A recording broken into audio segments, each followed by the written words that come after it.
This is Dave Meltzer with Entrepreneurs, the Playbook, and I am so excited. I got a hero here for the Playbook, Florent Groberg. He is the Medal of Honor recipient from President Obama. I'm a huge fan of his.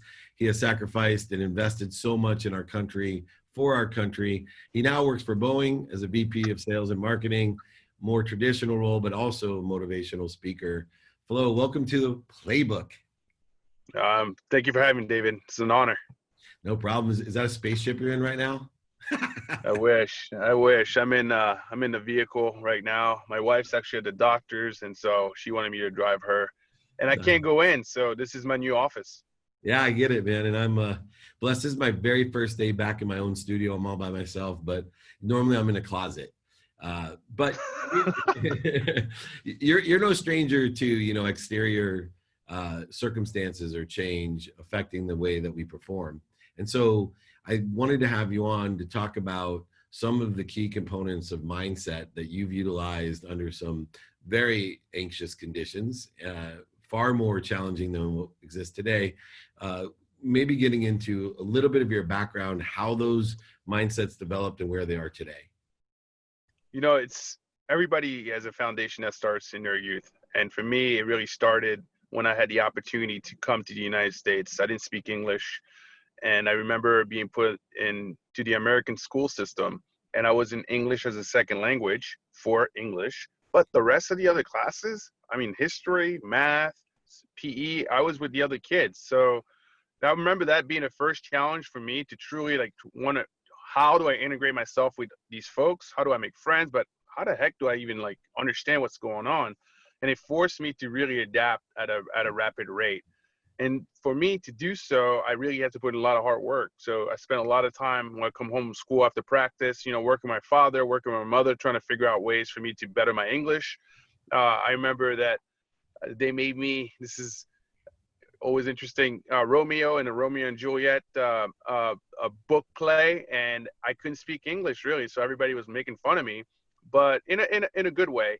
But that really changed my life because I didn't enjoy that feeling. And so I knew that, wow, this is a language, which is, next level type of thing to really, get better at. And I had to learn it a lot faster than my parents or myself even anticipated. And that was part of the challenge. And I took that mindset, that competitive mindset, that understanding, and I pushed that into track and field when I was at the University of Maryland.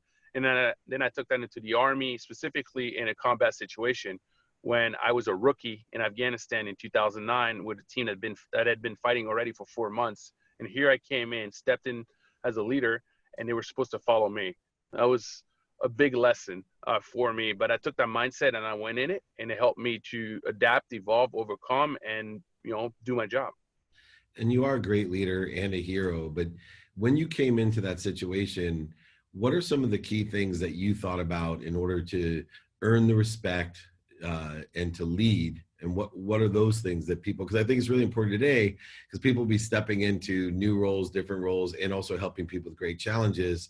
And to be a leader, I'd love to know some of the tips that you've learned. Absolutely. The first and most important,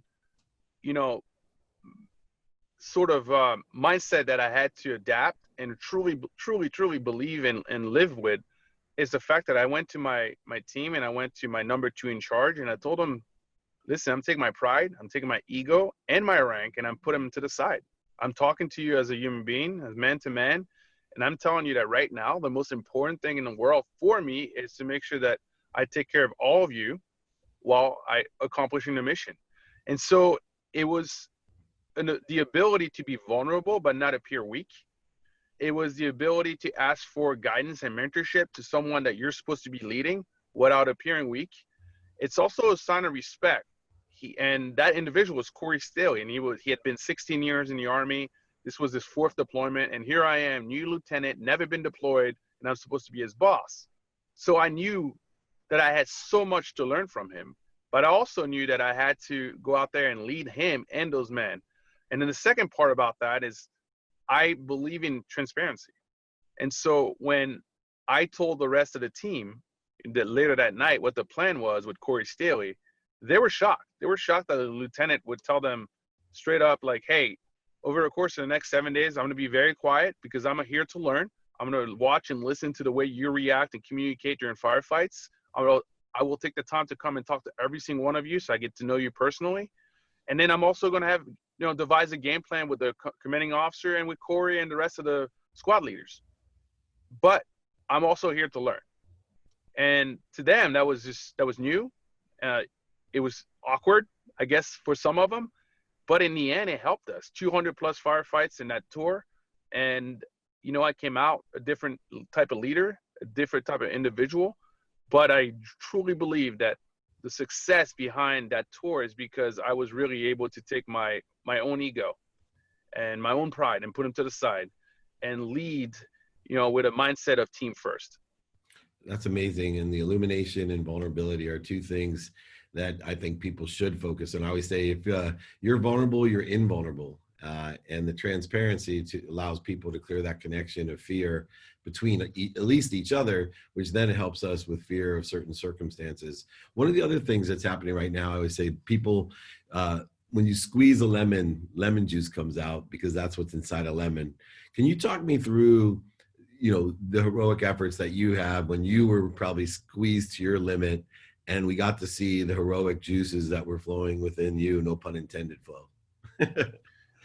And so honestly, my mindset was very simple, right? It's always about being the best of the best at every single moment that I can be. And one thing specifically in Afghanistan that I preached every single time we left the wire to my team was complacency kills.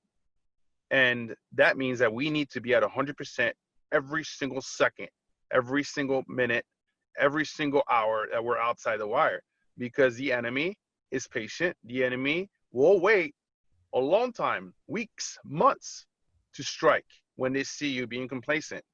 And then I used to tell them, on the side, listen, even at 100%, we're going to get knocked down. And so we need to be prepared. We can't allow that 1% chance for the enemy to really impact us. And so these were the sacrifices mentally and physically that you had to make, but it really is all mental. And so, for example, on August 8, 2012, my mindset was simple. I made a promise to the boss. At the time was Colonel Mingers. Now he's a 2-star, runs all 82nd out of Fort Bragg. And I made a promise to his wife, Amy, that no matter what, I will do everything in my power to bring him home. And even if that meant that my life was put on the line.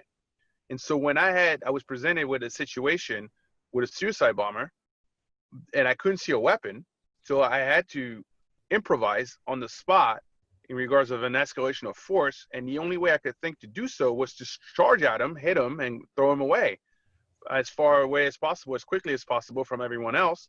That to me was a no-brainer. That was the commitment. That was the sacrifice. That was the responsibility. And if I died on that day and the boss lived, then that's a good day at work. And that was the reality. And that is why I have so much respect for our men and women who put on the uniform and go out there and fight, right? Because in the end, you fight for country, you fight for honor, all that good stuff, but really you fight for each other. And you put your life on the line day in, day out, and night out for each other. But you have to have that responsibility, that integrity, and almost, that type of mindset of, this is always going to be bigger than me.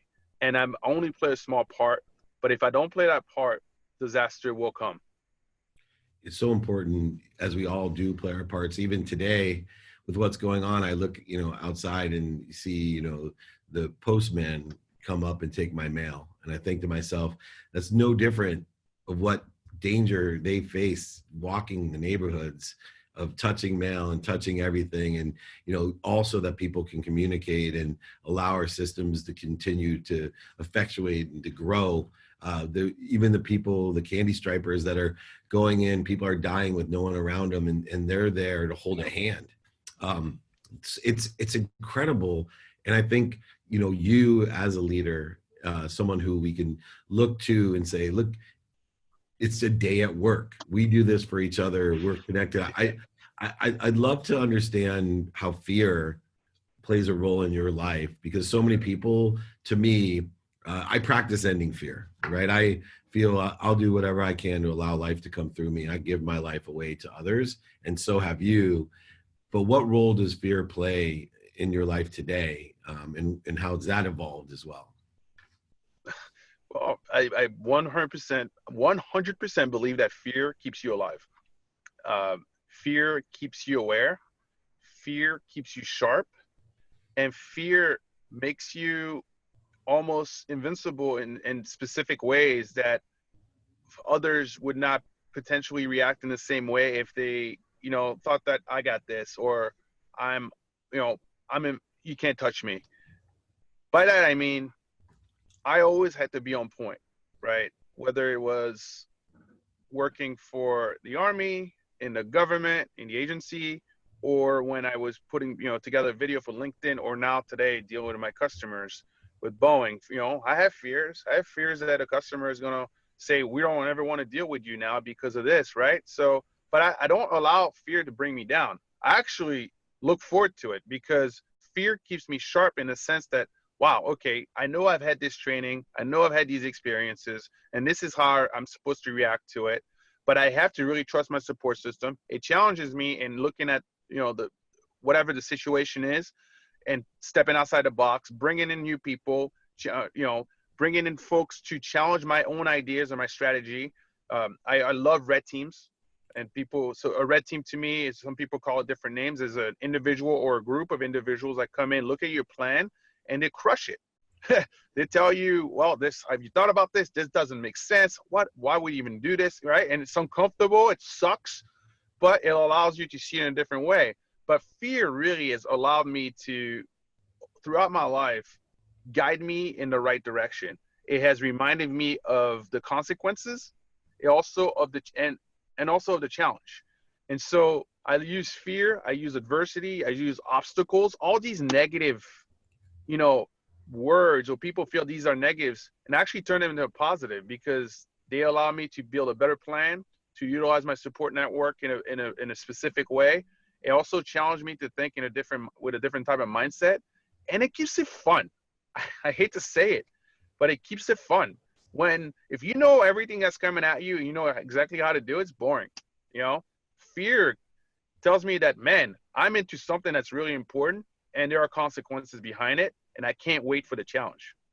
Yeah, I share a very similar philosophy about pain, because pain to me is an indicator, right? It's an indicator that I have something to learn. And so go ahead. Fear, obviously pain can invoke fear, but it also can inspire you. And for me, learning to convert fear and pain the way that you have, you actually look for the light, the lessons, and the love in pain, in fear, and convert it over to these positive things. So nothing is negative or positive. And I love your approach of taking pain and fear and saying, hey, here's the light, the love, and the lessons in pain, in fear, and here's how we can utilize it in order to expand, grow, and to help people.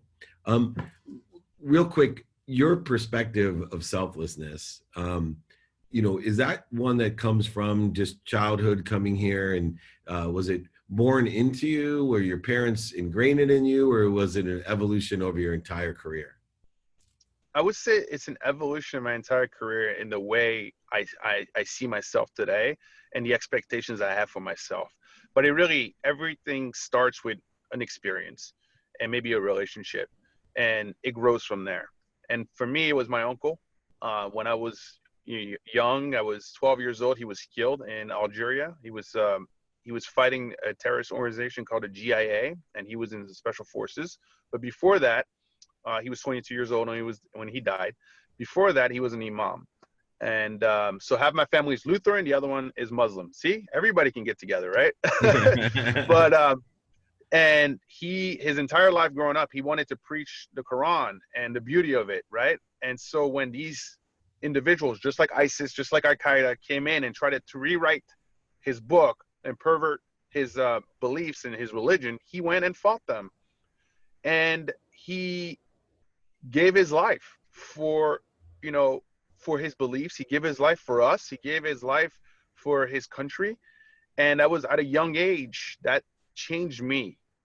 Also, the fact that after he was shot during a ceasefire and then he was dismembered and put in a box and sent to my grandparents, that made it big. That was big for me. That was very difficult to swallow and to understand at a young age. But I also understood at a really early age that he could have done anything. And instead, he wanted to go out there and he, change his life to go fight for something greater than himself. And he gave his life for it. And that was the first massive lesson that I had in my life about being selfless and understanding that it's not about you. It will never be about you. It's about the people around you. It's about your family. It's about your environment. Last question real quick. So you've transitioned obviously from what I call on the court to off the court. Boeing's a big company. You're spending a lot of time in boardrooms and now on Zoom calls, I assume. Yes. But, it's funny because, like you playing sports in college, being around the greatest athletes of all time and being able to witness the challenges, not only that they face on the field, but that transition to off the field. For you, what's the biggest challenge that you see in life compared to the military existence that you have? To continue truly, following my passion. And I know that's bland maybe, or it's just broad.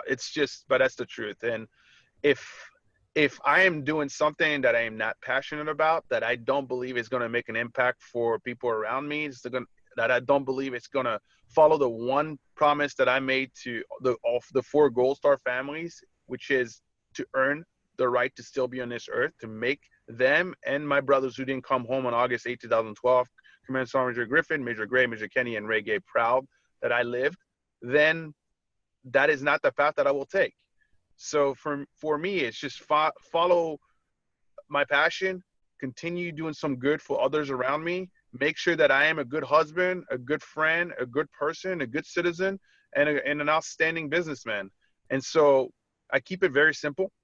And then the day that passion is no longer felt, that is the day that I need to make a move, and I need to go out there and, sit myself down and figure out, what's the next step, or what's the next commitment, or what's the next challenge. That's awesome. Well, you are the epitome of several things that I teach. One, enjoying the consistent, persistent pursuit of your potential, being kind to your future self, and most certainly being of service. And I wanted to have you on to thank you for being of service, both in the military and, of course, today as a civilian.